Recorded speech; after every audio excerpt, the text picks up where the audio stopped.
Hello, this is Jim Schaefer, executive producer and host of Rip Rap, the academic book television program.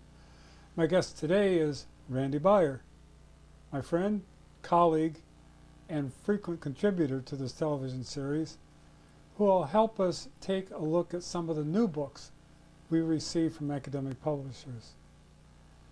Please stay with us, since these discussions will again be, we hope, fun, fresh, and lively as we look at some of the topics of emerging interest in the high-charged world of cutting-edge academic research.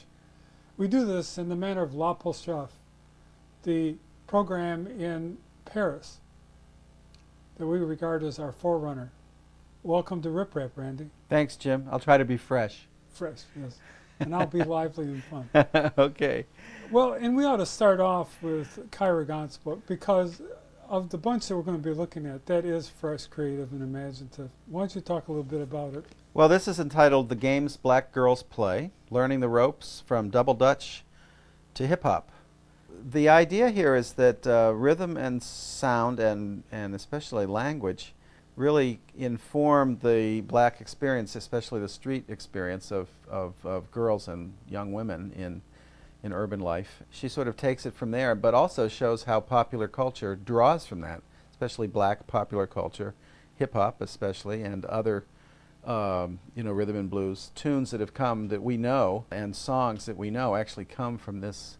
I don't know if you'd call this a subculture. I don't think she addresses it as a subculture, but it's a very viable street culture and black urban life in America. Well, actually black life in America.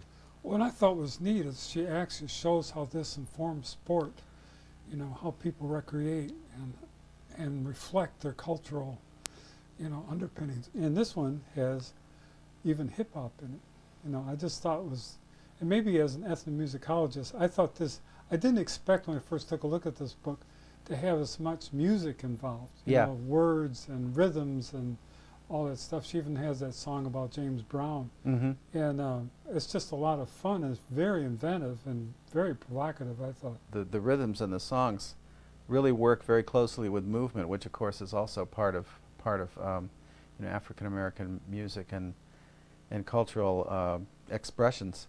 The reference to sport is interesting. In fact, I noticed in the book that there are double Dutch contests which were organized in the early 70s by sort of the athletic department. And in an interview that she does with the man who started this, he said he wanted to get something that was from girls' experience, that wasn't like the boys' game, like a basketball league, which is, had at that time was, identified with boys.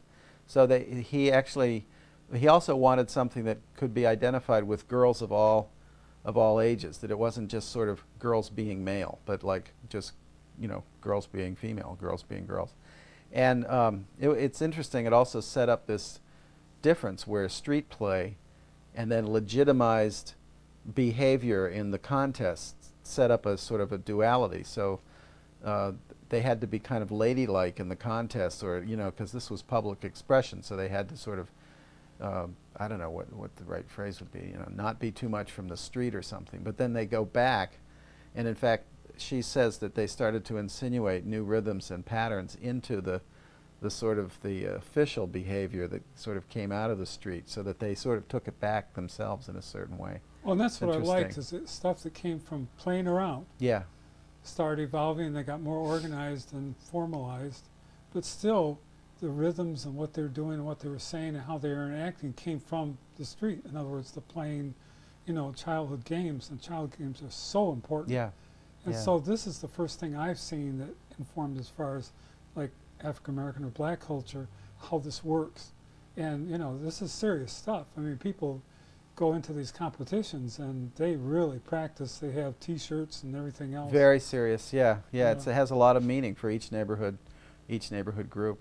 And also just this on one level, the simplicity of the rhyme, and that's been analyzed in as folklore for a long time. The words, the language, the rhyme reflects a lot that's going on just in social life in that neighborhood.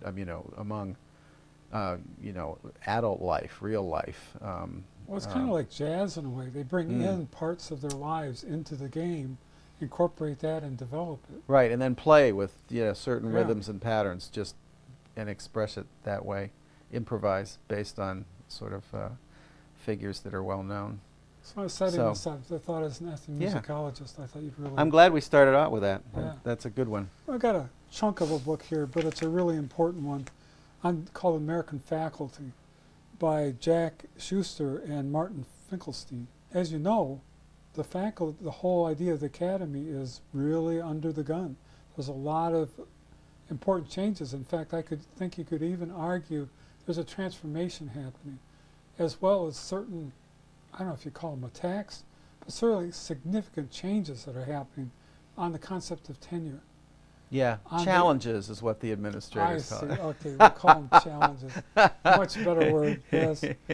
But I that's thought- definitely political correct speak. But one of the things is, as they've started to slow down the tenure process, is the hiring of what people call part-time faculty, but these two authors call term faculty. Interesting term. And I really like that better because part-time sounds like you're, flipping hamburgers from McDonald's or something.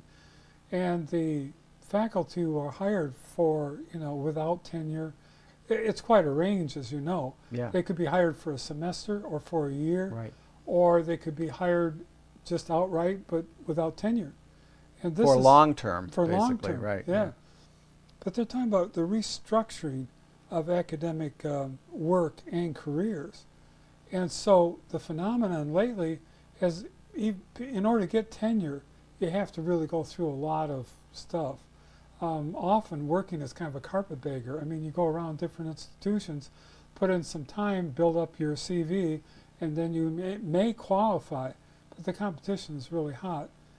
And it's curious to me that at a time when we're putting even more emphasis on higher education and wanting competent things, we're also kind of tripping up the process that would make solid people who are able to teach and do the research that's so necessary for our society.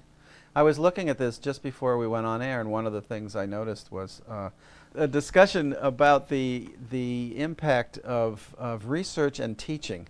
And the fact is that still faculty, in order to go through this tenure process, need to do research, and in general, according to their statistics, most faculty would rather be doing, or at least need time to do research. That's a major part of what they think of themselves as working towards as scholars. And yet, nationally, there is a movement to go back to teaching, or not to go back to teaching, but to put more emphasis on teaching, especially the undergraduate experience, and to bring senior scholars into the undergraduate teaching in the academy. But there is a tension there because in many cases tenure is judged on a research agenda, not necessarily the teaching agenda. So that's part of the phenomena that problem. we're watching is these major, in fact, I think all the institutions in higher education are now having to market themselves. They're trying to compete with each other. So one of the dynamics in that is valuing student evaluations and that kind of thing. And that's, I think, starting to shift the strategies that people use to teach. Because now, if you're going to get evaluated, that's really important. And if you're a term faculty, that could be the end of your career if you get too many of those negative reviews. Right. There is a conflict or an issue in terms of teaching students, and I think faculty are concerned about this in this whole dynamic about teaching and research. Understanding the discipline, the intellectual history of a particular discipline, and the procedures of doing study in that discipline. And there, every discipline has a different sort of set of methods, and one of the issues is not only understanding how to determine, for faculty and students, how to determine the method and the best way to inculcate that into students. But students have to be able to read different. I mean, this is what a large part of undergraduate education is about: understanding how a discipline works, or a field of study, or any kind of endeavor, so that you can actually come out with the the intellectual skills and the research skills to be able to understand how to get information and use it within that. When I work with my own students on strategic planning, it isn't enough just to use a set of procedures to memorize the book. You have to go through a book, or textbook, you're reading, whatever you're doing for a report. What are you looking for? What's the task? What information do you need to take note of, and how are you going to do that so you can have it? You can't just sit in a comfortable chair and read page after page. The other thing is, a lot of them, because they don't read effectively, they have no capacity to go through a lot of stuff effectively. See, you're talking about the low level, rubber meets the road. Yeah. And this book is talking about the sort of upper level of this. How does this affect the national faculty, academic-wise? It's shaping the faculty. Right, it is. Yeah. Yeah. The other thing that's a big debate, and they kind of bring it up in this book, is this argument, well, we ought to just kind of conflate the disciplines. You know, we got too many subfields. It'd be easier if we could just get them all together, you know, just have all the humanities into one bunch and that kind of thing. And there's huge issues that when you get into the finer points about the intellectual rigors of what all that entails. Because what might apply in sociology may not be, you know, something that applies in psychology. Right. A good example of that is the concept of statistics. I mean, statistics has its own, you know, sort of its own discipline. And you could say sociologists or social scientists may be the ones who claim that they should be teaching statistics, but so should mathematics people. And there is a debate. I mean, it sort of looks at this interdisciplinary or disciplinary issue in an academy of who teaches skills necessary and who claims the sort of the skill. You know, where does statistics really lie in an academy? And on my own campus, there's a debate among the social scientists and the mathematicians as to who should be teaching basic statistics. Well, and they have both disciplinary-wise, they have a completely different take on it. And that whole issue of the particular history of a discipline, the particular research skills, particular style, you know, that's not one size fits all. Right. There's a specific Right. history about why that evolved that way. Right. So I think it's kind of, well, it's disturbing that we just want to lump this all together. The students I think, have got to understand that we've got to look at this. Well, for our readers or our viewers, if they like statistics, speaking of statistics, they'll love this book. This book has 50% tables and 50% discussion. I mean, I'm being a little bit flippant here, Well, it's based on some major research There's some of real educational surveys. Right. And then they've done the work of pulling this all together, and it's, in a way, almost shocking. It's about how the academia is sort of thinking right now, kind of a... and happening. I mean, this is happening as we speak. Ongoing, There's a transformation happening, and hopefully we would attend to this in a deliberate and cautious way, and not just have it, boom, all of a sudden. Yeah. I'm fascinated by this because on the cover, of course, is a frame shot from Deliverance.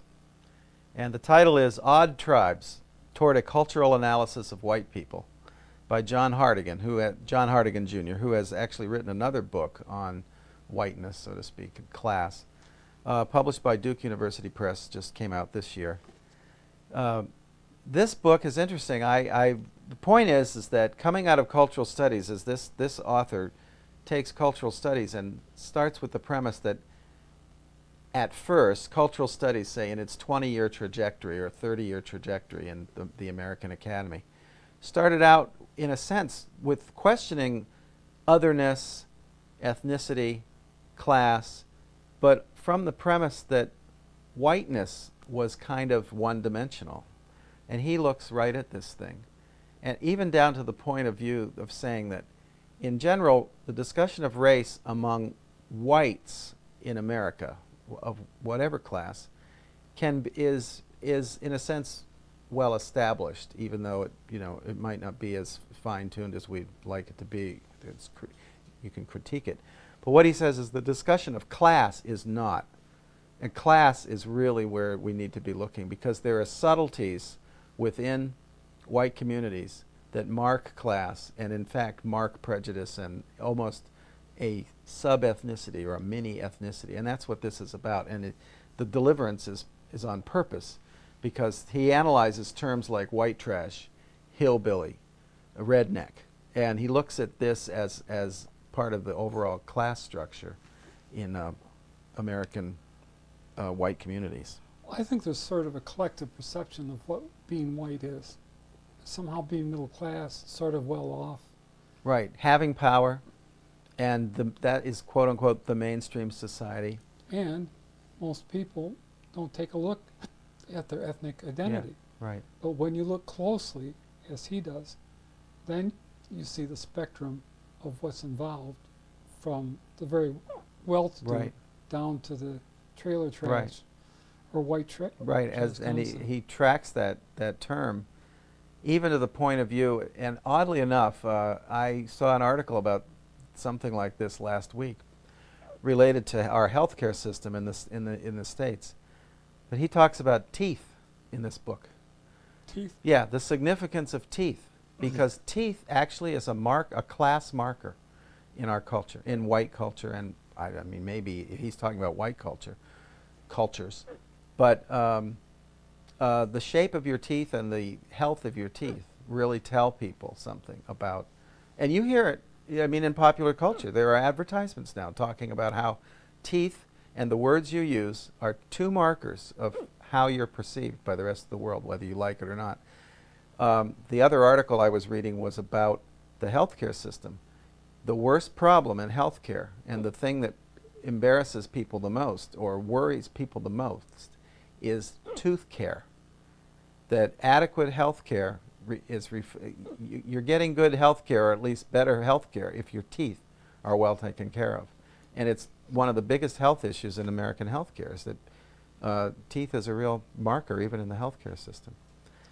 So, but they may that's just also an aside. reflect a certain white stereotypical thing about the necessity for appearance in terms of presentation.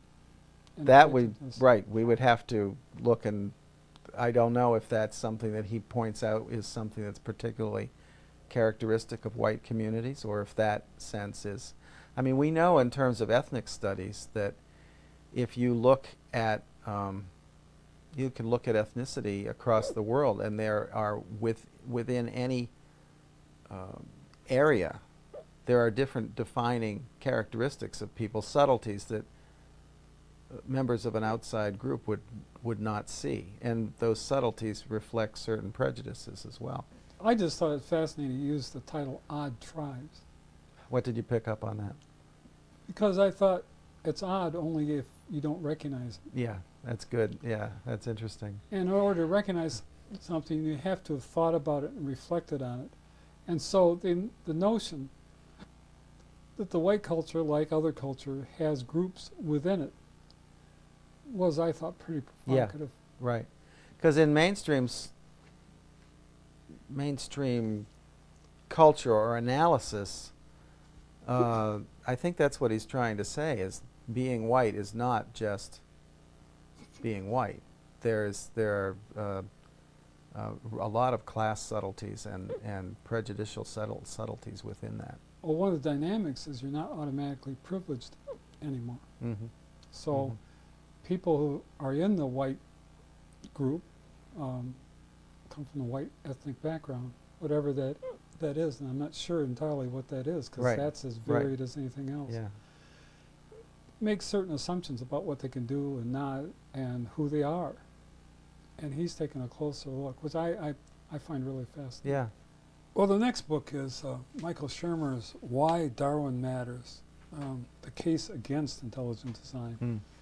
And this is one of these really hot topics, and my feeling was that, or perception, is that scholars hadn't quite realized how prevalent this started becoming, the whole issue about intelligent design, which is really a bizarre and arcane rationale for evolution that contradicts the whole Darwinian set of theories. And he really drives it to him. I mean, and I thought it's necessary. We need, when challenges come up to solid scientific inquiry and research, we do need to take that on. Yeah. We can't act like we're in some kind of ivory tower. And the whole premise about having intelligent design as though some lofty being is, manipulating all the puppets on Earth is just so extraordinarily non-scientific. And it approaches really from a different basis. Darwin's thing is about scientific inquiry and proving what you know. Intelligent design is a belief-based system that tries to provide a rationale of belief for why things work. And but we know some serious, and it's also a euphemism now for people who are involved in creationism. They've shifted over using intelligent design. Sure. I mean, it's a perfect use of a term that sounds innocuous and positive, and yet it's meant to disguise, I mean, to me, it is creationism. But what's bizarre is that there's some scientists who are getting caught up in this because, being true skeptics, they say, well, why shouldn't we argue against Darwinism? And there's nothing wrong with that. But arguing for intelligent design, I think, has huge intellectual problems. And it, I think, dislocates the whole students, orientation, and other people, or misplacing the focus of the discussion. And it's really alarming when it's from a scientific inquiry. What's amazing is that school boards and parent groups and other sort of public action groups have managed to bring this debate to the sort of the public level where people are saying, okay, to be fair and balanced, in a science class you have to be teaching intelligent design. Now, what amazes me, or maybe not amazes is the right word, but what I find curious is that they don't want to set up a philosophy or a religion class or something of that nature and say, okay, we ought to, if you want to have a debate about this, let's put it in the context of kind of a religious discussion, which I don't think there are any scientists who say that shouldn't even be brought up for that agree. area. I I think mean, it's an area of belief, as you say. Yeah, So if people want to talk about intelligent design in the context of a philosophy class, which looks at philosophical inquiry, how are people structuring their thought? right, the mystery of the universe or whatever. Yeah. Or if they want to look in terms of religious class on religion, which is you're looking at belief systems and how people derive things from that. That's fine. Right, But cosmology and myth. does not belong in a scientific classroom.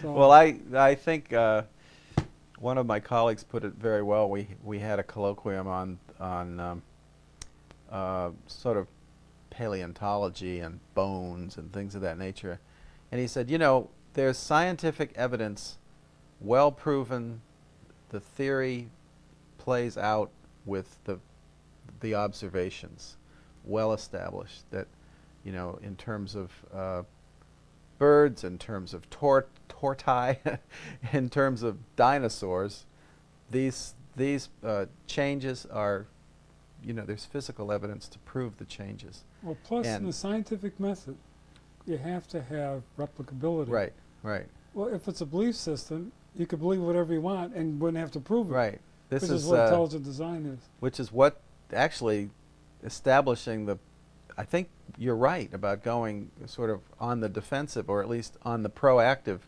because you're convincing the public of the necessity and the value of the scientific method. I mean, it doesn't answer all things, but it does work for coming to some understanding of the way that the world does work, and you can actually use certain principles to run your life plus the by, scientific run method, things by. The whole method is to be challenged anyway by everybody.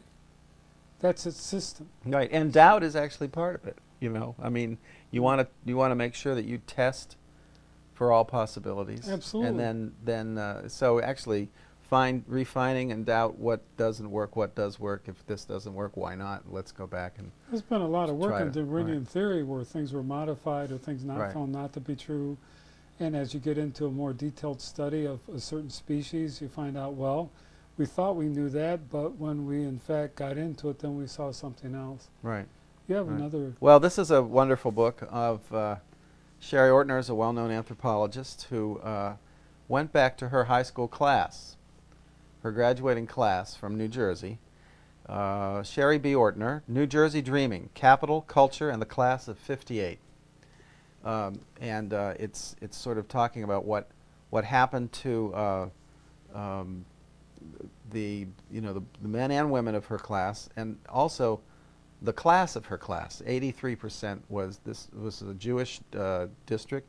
83% were Jewish, 6% African American, 11% WASP, I guess, or non-Jewish, whatever the other category, whether it be an ethnic category or religious category.